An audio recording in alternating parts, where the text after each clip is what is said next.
জলপাইগুড়িতে ফের লোকালয় থেকে উদ্ধার হলো কিং কোবরা। রবিবার বিকেলে ময়নাগুড়ি ব্লকের রামসাই বারহাতি সংলগ্ন এলাকায় কিং কোবরা সাপটিকে উদ্ধার করা হয়। জানা গিয়েছে, স্থানীয়রা বিশালাকার সাপটিকে দেখে প্রথমে রামসাই মোবাইল স্কোয়াডকে ফোন করে। তারা খবর দেন ময়নাগুড়ি রোড পরিবেশপ্রেমী সংগঠনের সদস্যদের। এরপর পরিবেশপ্রেমী সংগঠন এবং বন দপ্তরের যৌথ উদ্যোগে সাপটিকে উদ্ধার করা হয়। জানা গিয়েছে, সাপটি প্রায় 12 ফুট লম্বা। সাপটিকে উদ্ধারের পর বন দপ্তরের হাতে তুলে দেন পরিবেশপ্রেমী সংগঠনের সদস্যরা।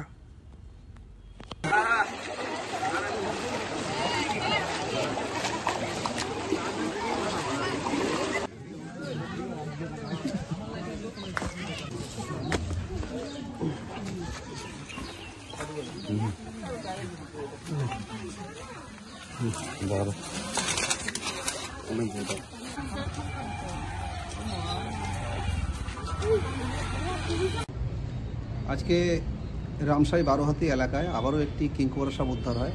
তো সেখানে হ্যামসিনের বাড়ির উঠোনের মধ্যে সেই সাপটি চলে আসে।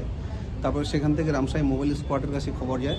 তারপর মোবাইল স্কোয়াডে যতক্ষণে যায় ততক্ষণে সেই সাপটি হ্যামসিনের বাড়ির উঠোন থেকে একটা বাঁশঝাড়ে আশ্রয় নেয়।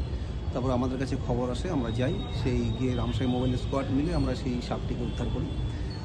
এটা বারোহাতি লাগোয়া এলাকাটা। সাপটি সুস্থ আছে, অনুমানিক এটা 12 ফিটের কাছাকাছি হবে। হ্যাঁ, এটা আজকে গরুমারা জঙ্গলে ছেড়ে দেওয়া হয়েছে।